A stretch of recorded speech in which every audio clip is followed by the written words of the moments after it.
Hello everyone, welcome to another lecture of Human Resource Management, and today our topic is the role of HR in strategic management process। ये basically chapter number 2 है HRM का, Robins का functions and strategies. और हम देखेंगे कि human resource का क्या रोल होता है, किरदार होता है इन स्ट्रेटजिक मैनेजमेंट प्रोसेस। हम ये भी देखेंगे कि स्ट्रेटजिक मैनेजमेंट क्या होता है और उसका प्रोसेस क्या होता है, उसके बारे में भी स्टडी करेंगे। तो सबसे पहले हम इंट्रोडक्शन देख लेते हैं, ठीक है। The role of HR in strategic management process. The planning function of management is focus on the future. Determining goals and developing plan for action are important because the complex external environment changes constantly and competitor react quickly।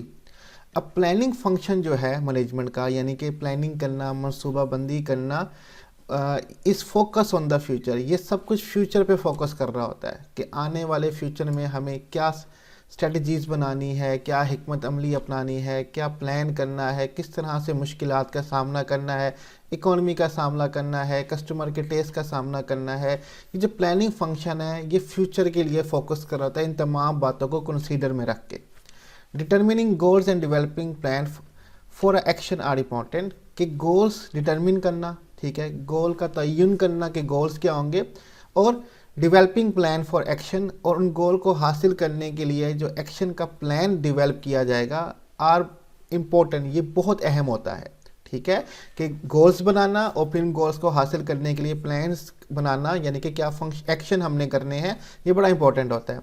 Because the complex external environment changes, जो complex environment है यानी कि जिस माहौल में हम रहते हैं वहाँ की political condition, economical condition, technological condition जो है वो कॉन्स्टेंटली चेंज होती रहती है, ठीक है, पेचीदा होती है और हमेशा चेंज होती रहती है। एक्सटर्नल इन्वायरमेंट का मतलब है ऑर्गेनाइजेशन के बाहर का माहौल, वो इकोनॉमिकल, पॉलिटिकल, कल्चरल, टेक्नोलॉजिकल, ये माहौल को कहते हैं हम, ठीक है।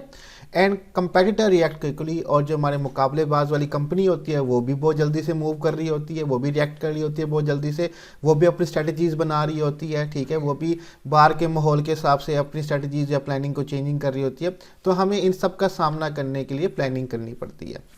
The ability to think strategically means anticipating environmental changes and the action of competitor and get ahead of competitor by taking competitive advantage।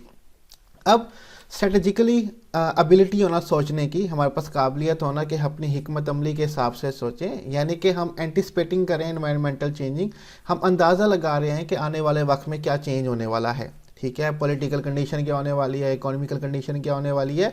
तो ये सोचना जो है, ये काबिलियत जो है बड़ी इंपॉर्टेंट होती है। And the actions of competitor, और हमारे कंपेटिटर आने वाले वक्त में क्या करने वाले हैं, क्या वो कोई न्यू प्रोडक्ट लॉन्च करने वाले हैं, ठीक है, तो हमें पहले से तैयार रहना चाहिए उसके लिए, या क्या वो एक्शन करने वाले हैं, इसके लिए भी एबिलिटी होना कि सोचना कि वो क्या करने वाले हैं। And get ahead of competitor, और ये सब करते हुए अपने कंपेटिटर से आगे रहना बाय टेकिंग कंपेटिटिव एडवांटेज, और उनसे कंपेटिटिव एडवांटेज लेना। अब कंपेटिटिव एडवांटेज क्या होता है कि आपके पास कुछ ऐसी सलाहियत हो या ऐसी कोई यूनिक चीज़ हो जो आपके मुकाबलेबाज वाली कंपनी के पास ना हो। अब कंपेटिटिव एडवांटेज की हमने यहाँ पे डेफिनेशन भी बताई है। Competitive advantage means something unique to the organization that competitor can't imitate, copy. Competitive advantage का मतलब होता है कि ऑर्गेनाइजेशन के पास कुछ ऐसी यूनिक चीज़ है जिसका जो कंपेटिटर है वो कॉपी नहीं कर सकता उस चीज़ को, चाहे वो उसकी सर्विस हो, चाहे उसका प्रोडक्ट हो, चाहे उसके एम्प्लॉयज़ हो, चाहे उसकी टीम हो, कुछ भी हो सकता है जो आपकी कंपनी के पास अपने कंपेटिटर से बेहतर हो सकता है और आप उनसे आगे निकल सकते हो, ठीक है। अभी इंट्रो हमारा कंटिन्यू हो रहा है, हम आगे भी देखते हैं, ठीक है। How does HRM get involve in the strategic management process, किस तरह से ह्यूमन रिसोर्स मैनेजमेंट जो है वो खुद को इन्वॉल्व करता है strategic management process. Strategic management एक कंप्लीट सब्जेक्ट है जो BBA और MBA वालों को आने वाले सेमेस्टर्स में पढ़ाया भी जाता है, ठीक है, हिकमत अमली का निज़ाम चलाना। तो HRM खुद को कैसे स्ट्रेटेजिक मैनेजमेंट प्रोसेस में इन्वॉल्व करता है, इसको पहले हम देख लेते हैं। Just like a racing team, skilled professionals need to be in place to create competitive advantage and win the race. A typical HR department has responsibility for three major areas. जैसे कि कोई भी रेसिंग टीम होती है, ठीक है, race लगाने वाली टीम होती है, skill professional need to be in the place to create competitive advantage, उसी तरह काबिल प्रोफेशनल पेशा वराना लोग हमें चाहिए होते हैं अपनी अपनी जगह पे, ताकि हम कंपेटिटिव एडवांटेज हासिल कर सकें, अपने मुकाबलेबाज वाले रेसर जो हैं, टीम जो है जो रेस कर रही है उससे बेहतर हम पोजीशन हासिल कर सकें। हमें अपने स्किल्ड प्रोफेशनल को उन जगहों पे रखना है जहाँ पे उनकी ज़रूरत है और अपने कंपेटिटर से बेहतर एडवांटेज हासिल कर सकें और रेस को जीत जाएं, ठीक है। टिपिकल एचआर डिपार्टमेंट, और अब ये सब करने के लिए जो एक एचआर डिपार्टमेंट होता है उसकी जो जिम्मेदारियाँ होती हैं वो 3 मेजर एरियाज़ में बटी हुई होती हैं स्ट्रेटेजिक मैनेजमेंट के अंदर। सबसे पहले जो जिम्मेदारी है वो है ट्रांजैक्शनल वर्क, लेन देन का काम, ठीक है। Transactional work that involve payroll and administrators employee benefits such as insurance and retirement plan. Many transactional tasks can be automated. अब ट्रांजैक्शनल वर्क का काम होता है लेन देन का, यानी कि पेरोल, कितने लोगों को क्या तनख्वाहें देनी है, किस पेरोल पे रखना है, सैलरीज क्या होनी चाहिए क्या नहीं होनी चाहिए, एडमिनिस्ट्रेटर एम्प्लॉयज़ के बेनिफिट्स, उनको क्या फ़ायदे होने चाहिए, उनको insurance, health insurance, safety insurance, क्या इंश्योरेंस देनी है, क्या बीमा देना है, उनके रिटायरमेंट्स के प्लान क्या होंगे, ये सारे के सारे एचआर वाले कर रहे होते हैं। बहुत सारे many transactional task can be automated, बहुत सारे लेन देन के और प्लान भी हो सकते हैं जो कि तय हो रहे होते हैं। ये सारे के सारे जो होते हैं रिस्पॉन्सिबिलिटी होती है एचआर डिपार्टमेंट की। इसी तरह टेक्निकल वर्क भी होता है, ठीक है, कोई कॉम्प्लेक्स प्रॉब्लम का सलूशन निकालना, तरीक़ेकार निकालना, प्रोसेस या सिस्टम निकालना, ये भी एचआर का काम होता है। Technical work that involve developing solution that benefit employee work group such a resolving employ performance issue और वर्क ग्रुप कॉन्फ्लिक्ट। अब टेक्निकल वर्क जो ये इन्वॉल्व करता है डेवलपिंग सोल्यूशन, ऐसे सोल्यूशंस निकालना, हल निकालना that benefit employee work group, जो कि एम्प्लॉय का वर्क ग्रुप है उसको फ़ायदा पहुंचाए, ठीक है, कि ऐसे सोल्यूशन, ऐसे हल निकालना जो एम्प्लॉय के लिए काम करने को आसान बना दे। जैसे कि resolving employ performance issue, employ की कारकर्दगी की जो मसले हैं उसको हल किया जा सके, या वर्क ग्रुप के जो कॉन्फ्लिक्ट हैं, यानी कि काम करने वाले लोग हैं उनके आपस में झगड़े जो हैं उनको भी ख़त्म किया जा सके, ठीक है। तो उसके लिए सोल्यूशन निकालना ये भी एचआर डिपार्टमेंट का रिस्पॉन्सिबिलिटी है, काम है। स्ट्रेटेजिक वर्क, हिकमत अमली का काम निकालना, that benefit the entire organization by aligning hiring, training, compensation and benefit to support long term goal. Strategic जो स्ट्रेटजीज होती हैं बेसिकली ये इंटायर ऑर्गेनाइजेशंस के लिए बनाई जाती हैं। तो स्ट्रेटेजिक मैनेजमेंट भी बेसिकली यही है कि आप इंटायर ऑर्गेनाइजेशन को किस तरह से मैनेज करेंगे, स्ट्रेटजीज, पॉलिसीज़ वगैरह बना के। अब स्ट्रेटेजिक वर्क जो है ये बेनिफिट होता है इंटायर ऑर्गेनाइजेशन के लिए, पूरी ऑर्गेनाइजेशन के लिए। अब ये पूरी ऑर्गेनाइजेशन के लिए कैसे बेनिफिट करना है, बाय अलाइनिंग, कि आप एक अरेंजमेंट कर दें, तरतीब दे दें लोगों को, ठीक है, सीधे रास्ते पे ले आएँ, सीधी जगह पे ले आएँ, सही लोगों को हायरिंग करनी है, उनकी ट्रेनिंग करनी है, उनको कंपनसेशन मुआवजा देना है, उनको बाकी बेनिफिट देने हैं ताकि हमारे लॉन्ग टर्म गोल को वो लोग सपोर्ट कर सकें। तो ये भी स्ट्रेटेजिक वर्क जो है एचआर डिपार्टमेंट का काम हमारे पास होता है। आगे चलते हैं। अब ये स्ट्रेटेजिक मैनेजमेंट है क्या, ठीक है, अब ये हमारे पास आ गया है। The strategic management seek to establish long term goal and direction for organization. Strategic management जो है वो सीक करता है, वो ये चाहता है कि इस्टेब्लिश करें लॉन्ग टर्म गोल, लंबे अरसे के दौरानिया के गोल होने चाहिए, कि 1-2 साल के नहीं, 20-25 साल के गोल होने चाहिए हमारे, और डायरेक्शन हम प्रोवाइड करें ऑर्गेनाइजेशन को कि आपने किस तरफ जाना है। The strategic management process analyzes the environment, creates strategic necessary to accomplish the goal and put those strategies into action। अब स्ट्रेटेजिक मैनेजमेंट जो है वो अंदाज़ा करता है और जायज़ा करता है इन्वायरमेंट का, ऑर्गेनाइजेशन के अंदर के इन्वायरमेंट का जिसको इंटरनल इन्वायरमेंट कहा जाता है, और ऑर्गेनाइजेशन के बाहर के इन्वायरमेंट का जिसको एक्सटर्नल इन्वायरमेंट कहा जाता है, पॉलिटिकल, इकोनॉमिकल वगैरह वगैरह, ठीक है। और क्रिएट करे strategy necessary to accomplish the goal, कि हम वो स्ट्रेटजी हिकमत अमली क्रिएट करें जो मददगार या ज़रूरी हो हमारे गोल्स को हासिल करने के लिए, एंड पुट दो स्ट्रेटजीज इनटू एक्शन, और फिर उन स्ट्रेटजीज़ को हम एक्शन में पुट करें, ठीक है, इम्प्लीमेंट भी करें। ये स्ट्रेटेजिक मैनेजमेंट का काम होता है। The role of HR in this process is to determine the best way to align the people in the organization so they are best able to assist the organization to achieve those goals। अब HR का काम क्या है कि इस process के अंदर, इस अमल के अंदर, कि वो पता लगाए, डिटरमिन करे, तलाश करे, ठीक है, the best way to align the people, ठीक है, तयन करे या तलाश करे, या तरीकाकार एक बनाए जिससे बेस्ट वे से, सबसे बेहतरीन तरीके से अलाइन किया जा सके लोगों को उनकी जगह पे पहुंचाया जा सके ऑर्गेनाइजेशन के अंदर, कि वो ऑर्गेनाइजेशन के गोल को हासिल करने के लिए बेहतरीन तरीके से असिस्ट कर सकें, हेल्प कर सकें। यही एचआर का काम होता है। Let's see the strategic management process in next slide. Strategic management का जो प्रोसेस है, एक डायग्राम है, हम वो नेक्स्ट स्लाइड में देखते हैं कि किस तरह से है स्ट्रेटेजिक मैनेजमेंट प्रोसेस। सबसे पहले स्ट्रेटेजिक एनालिसिस, ठीक है। इसमें हम कंपनी का मिशन, कोर वैल्यूज और कल्चर और एनालाइज एनवायरनमेंट हम करते हैं, ठीक है। एनवायरनमेंट को देखते हैं, कंपनी के कोर वैल्यूज और कल्चर को देखते हैं और मिशन को देखते हैं। नेक्स्ट है स्ट्रेटजी फॉर्मुलेशन। फिर हमने स्ट्रेटजी फॉर्मुलेट करनी होती है कि कैसे हम अपने कंपनी के मिशन, कोर्स, वैल्यू, कल्चर को अकॉम्प्लिश कर पाएंगे, उन पे चल पाएंगे। कॉर्पोरेट स्ट्रेटजी बनानी होती है, बिजनेस स्ट्रेटजीज बनानी होती है, फंक्शनल स्ट्रेटजीज बनानी होती है। कॉर्पोरेट कहते हैं ग्रुप ऑफ कंपनीज या ग्रुप ऑफ बिजनेसेस, ठीक है। अब हर कॉर्पोरेशन की बहुत सारे बिजनेसेस होते हैं, जैसे यूनिलीवर है, उसकी टी कंपनी है, लिप्टन है, सुप्रीम है, इसी तरह उसकी शैम्पू की कंपनी है, सनसिल्क है, ठीक है, हेड एंड शोल्डर है, सोप में लक्स है, इसी तरह उसके आप कह सकते हैं सर्फ की कंपनी है, सर्फ एक्सेल वगैरह। तो उसकी डिफरेंट बिजनेस है। तो कॉर्पोरेट की स्ट्रेटजी अलग, बिजनेस की स्ट्रेटजी अलग, और हर बिजनेस के अपने फंक्शनल एरियाज हैं, मार्केटिंग है, फिनांस है, ऑपरेशन है, प्रोडक्शन है, उनकी स्ट्रेटजीज अलग। इसी तरह फिर स्ट्रेटजी इंप्लीमेंटेशन, इंप्लीमेंट करेंगे स्ट्रेटजीज को, और फिर स्ट्रेटजीज का रिजल्ट क्या आया है उनको एवेल्युएट करेंगे। ये कंप्लीट एक प्रोसेस है जो डायग्राम में हमें बताया गया। हम ब्रीफली सबका 1 बाय 1 देख लेते हैं। स्ट्रेटजिक एनालिसिस को ज़रा डिटेल से, बाकी दोनों को शॉर्ट में हम देख लेंगे। तो सबसे पहले स्ट्रेटेजिक एनालिसिस, ठीक है। Mission, reason and organization exist. Mission कहते हैं हर कंपनी का अपनी मिशन होता है, मिशन स्टेटमेंट होता है। रीजन के ऑर्गेनाइजेशन एग्जिस्ट क्यों करती है, ठीक है, कि हर कंपनी अपना एक मिशन स्टेटमेंट बनाती है। जैसे कि वॉलमार्ट एक कंपनी है, रिटेल स्टोर है अमेरिका के अंदर, उनका मिशन स्टेटमेंट है सेव मनी लिव बेटर। हम ऐसी दुकानें चलाते हैं कि जहाँ पे आपको मौका मिले पैसे बचाने का और ज़िंदगी अच्छी तरीके से गुजारने का। उनका मिशन स्टेटमेंट यह है कि हमारे एग्जिस्ट होने का यही मकसद है कि आप पैसे बचाएं और अच्छी ज़िंदगी गुजारें। तो हम इसको डिटेल में देखते हैं मिशन स्टेटमेंट को। Brief statement explaining an organization purpose. ये एक ब्रीफ स्टेटमेंट होती है, तहरीर होती है जो एक्सप्लेन करती है, जो बताती है ऑर्गेनाइजेशन का पर्पज़ क्या है, मकसद क्या है। The mission statement is important because it's the foundation on which every decision in the organization should be made. The mission statement होती है, ये बेसिकली बहुत इंपॉर्टेंट है बिकॉज ये फाउंडेशन है कि हमने जितने भी ऑर्गेनाइजेशन की डिसीजन बनानी है वो अपनी मिशन की बुनियाद पे बनानी है, ठीक है, कि हमारा मकसद क्या है हमें वो नहीं भूलना। तो जितनी भी डिसीजन होंगी वो इसी बुनियाद पे होंगी, उसकी फाउंडेशन क्या होगी, हमारा मिशन स्टेटमेंट होगा। मिसाल के तौर पे गूगल है, उसका मिशन स्टेटमेंट हमें बताया गया है। Google mission statement, organize the world's information and make it universally accessible and usable.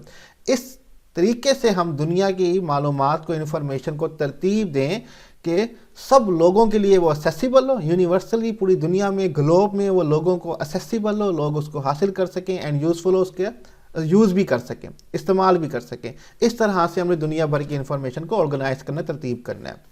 Clarify exactly what the company is about for all organization member. और ये बात, अब ये मिशन स्टेटमेंट एग्जैक्टली क्लैरिफाई कर रही है कि कंपनी क्या करती है, और तमाम एम्प्लॉयज़ को ये बात क्लियर होनी चाहिए कि कंपनी का मकसद क्या है। तो मिशन स्टेटमेंट बेसिकली हमारे लिए फाउंडेशन होते हैं कि हमें डिसीजन जो लेने हैं वो इसी की बुनियाद पे लेने हैं। स्ट्रेटेजिक एनालिसिस हमने कंटिन्यू किया है, ठीक है। कोर वैल्यू एंड कल्चर, हर ऑर्गेनाइजेशन के कोर वैल्यूज़ होते हैं। वैल्यूज़ कहते हैं आप जिन बातों पे यकीन करते हैं, पॉलिसीज, प्रोसीजर, रूल्स, ठीक है, उसकी सकाफत होती है। Core values are the beliefs of organization about acceptable behaviour. Core values basically beliefs हैं, यकीन है ऑर्गेनाइजेशन के लिए कि कौन से रवैये या बिहेवियर जो हैं जो एक्सेप्टेबल होंगे, ठीक है, और कौन से रवैये जो हैं वो अनएक्सेप्टेबल होंगे, जो हम नहीं उनको कबूल करेंगे। जैसे कि टाइम पे लेट आना, ये अनएक्सेप्टेबल है। टाइम पे आना एक्सेप्टेबल है, ठीक है। ब्रेक टाइम खाना खाना एक्सेप्टेबल है, काम के दौरान खाना खाना एक्सेप्टेबल नहीं है। तो कौन से बिहेवियर जो होंगे वो एक्सेप्टेबल होंगे, ये कोर वैल्यू कहलाती हैं। Culture is the way organization member demonstrate core values on the daily basis by the way they treat each other and the public. अब जो कल्चर है जिसको सकाफत कहते हैं, ये ऑर्गेनाइजेशन का ये इज़ अ वे, ये तरीकाकार है कि किस तरह से ऑर्गेनाइजेशन के जो मेंबर हैं वो डिमॉन्स्ट्रेट करेंगे, दिखाएंगे अपने कोर वैल्यूज़, जो उनके रूल्स और पॉलिसीज हैं उनको किस तरीके से वो फॉलो करते हैं डेली बेसिस के अंदर, किस तरह से एक दूसरे को ट्रीट करते हैं और आवाम को ट्रीट करते हैं। ये उनका कल्चर कहलाएगा। ऑर्गेनाइजेशन का कल्चर कैसा है, फ्रेंडली है, सख्त है, अच्छा है, कैसा है, वो सारा का सारा कल्चर आपको बता देगा ट्रीटिंग अदर पीपल और पब्लिक के साथ। It include the way acceptable and unacceptable behaviour are handle. अब इसमें देखना क्या होता है कि हमने एक्सेप्टेबल तरीक़ेकार कौन से हैं और अनएक्सेप्टेबल बिहेवियर को, रवैये को किस तरह से हैंडल करना है। How reward and discipline are use, work ethics, dress, speech, humour, punctuality and respect. क्या क्या रिवॉर्ड देना है किन लोगों को, किस तरह से लोगों को डिसिप्लिन में लेके आना है, असूल पसंद बनाना है, वह काम करने के एथिक तरीकाकार क्या होगा कि कौन से काम करने के तरीके ठीक हैं, कौन से काम करने के तरीके गलत हैं, ड्रेस क्या होनी चाहिए, क्या किस तरह से बोलना चाहिए, कौन सा ह्यूमर मजाक अलाउ है, कौन सा ह्यूमर अलाउ नहीं है, पंक्चुअलिटी टाइम पे सबको आना चाहिए और दूसरों की इज्जत करनी चाहिए। ये सब का सब कोर वैल्यू कल्चर में आ जाता है जो स्ट्रेटेजिक एनालिसिस में हमें करना होता है कि क्या ड्रेसिंग, क्या ह्यूमर, क्या रिस्पेक्ट, क्या एथिक्स, वर्क एथिक्स, क्या डिसिप्लिन, क्या रिवार्ड सिस्टम, ये सब कुछ सब यहाँ पे हम तय कर रहे होते हैं। एनालाइज द एनवायरनमेंट, और हमने अपने माहौल को एनालाइज करना होता है, वो ऑर्गेनाइजेशन के अंदर वाले को भी, ऑर्गेनाइजेशन के बाहर वाले के भी। Starting point of any strategy in is an objective analysis of the current situation. किसी भी ऑर्गेनाइजेशन का जो स्टार्टिंग पॉइंट होता है वो स्ट्रैटेजी ये होती है उसकी कि हमने एनालिसिस करना है हमारी करंट सिचुएशन का कि अभी हमारी सूरत हाल कैसी है। ठीक है, किसी भी स्ट्रैटेजी होगी उसका मेन ऑब्जेक्टिव यही होगा कि हम अपनी करंट सिचुएशन को एनालिसिस करें।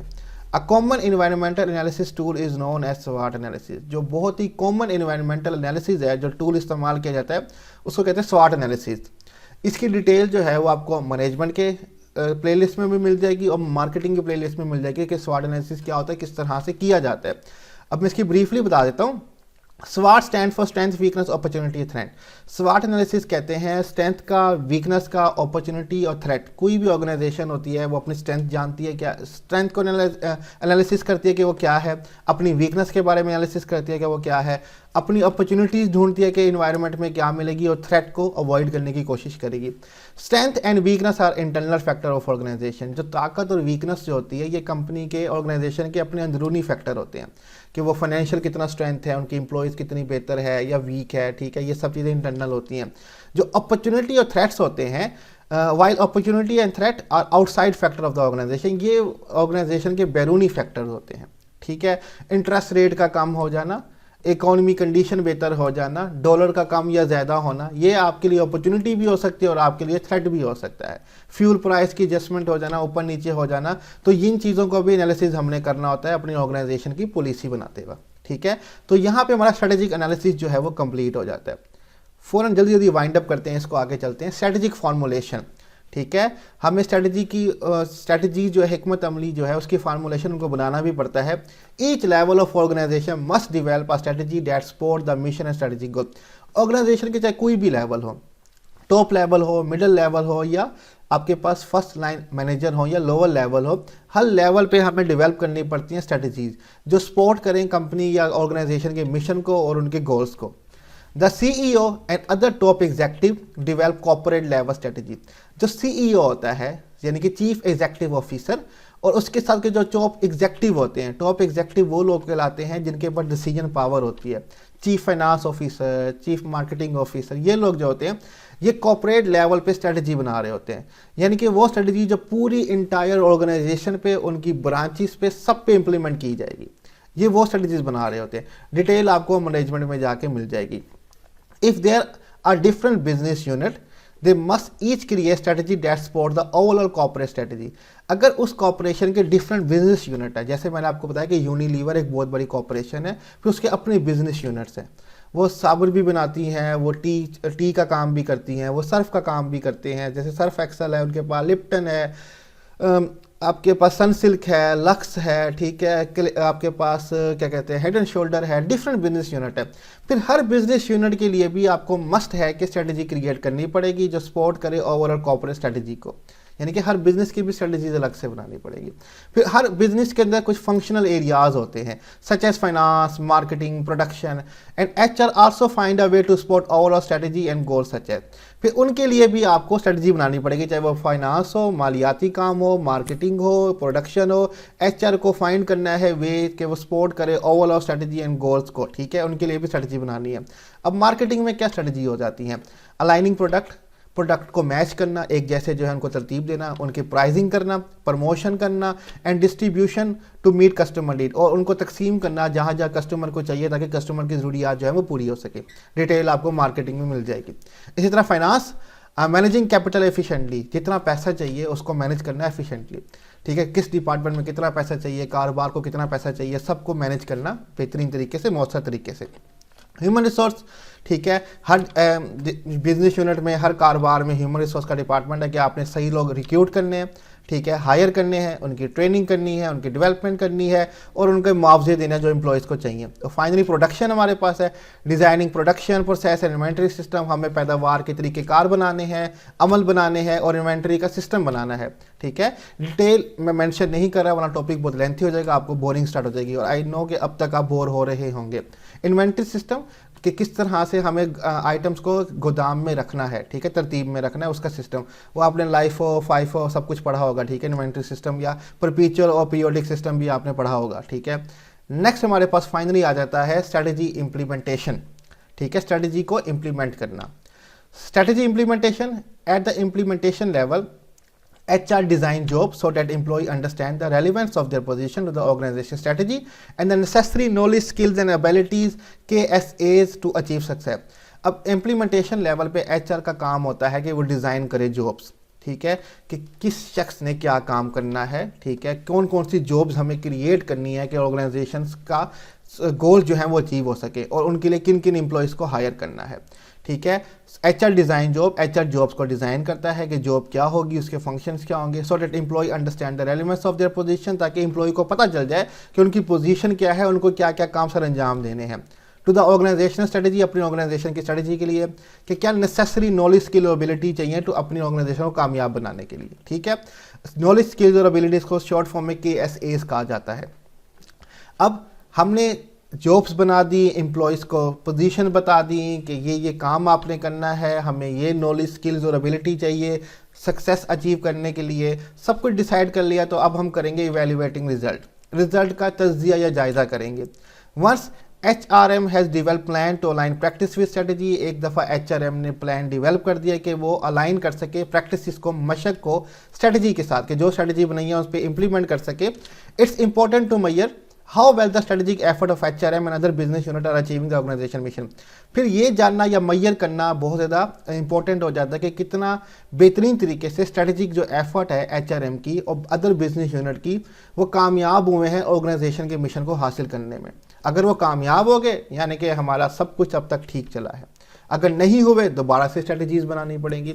Quantitative assessment use to measure the effectiveness of business practices, different metrics और टूल का इस्तेमाल किया जाता है। एक क्वांटिटेटिव मेजरमेंट है मिकदार की असेसमेंट, ठीक है, मिकदार के असासे लगाना कि मेजर करना कि कितना बेहतरीन हमारी ऑर्गेनाइजेशन की बिजनेस प्रैक्टिसेस रही, क्या हम बेहतर रिजल्ट जनरेट कर सके कि नहीं कर सके। वो असेसमेंट, वो मेजरमेंट डिफरेंट लेवल तरीक़ों से की जा सकती है। हम देख सकते हैं कि पिछले साल से मुनाफा ज़्यादा हुआ या नहीं, एम्प्लॉय नौकरी छोड़ के तो नहीं जा रहे, वगैरह वगैरह। डिफरेंट टूल्स का इस्तेमाल किया जा सकता है, उसकी डिटेल हम बाद में देख लेंगे। तो यहाँ पे हमारा role of HR in strategic management process जो है वो कंप्लीट हो जाता है। आई नो लेक्चर लेंथी था बट समझाने के लिए इसको डिटेल में जाना पड़ा। आप स्लाइड्स का लिंक डिस्क्रिप्शन में ढूंढ सकते हैं, ठीक है, और कोई भी क्वेश्चन टॉपिक से रिलेटेड आप कमेंट में हमसे पूछ सकते हैं। अपना ख्याल रखिएगा, खुदा हाफिज़।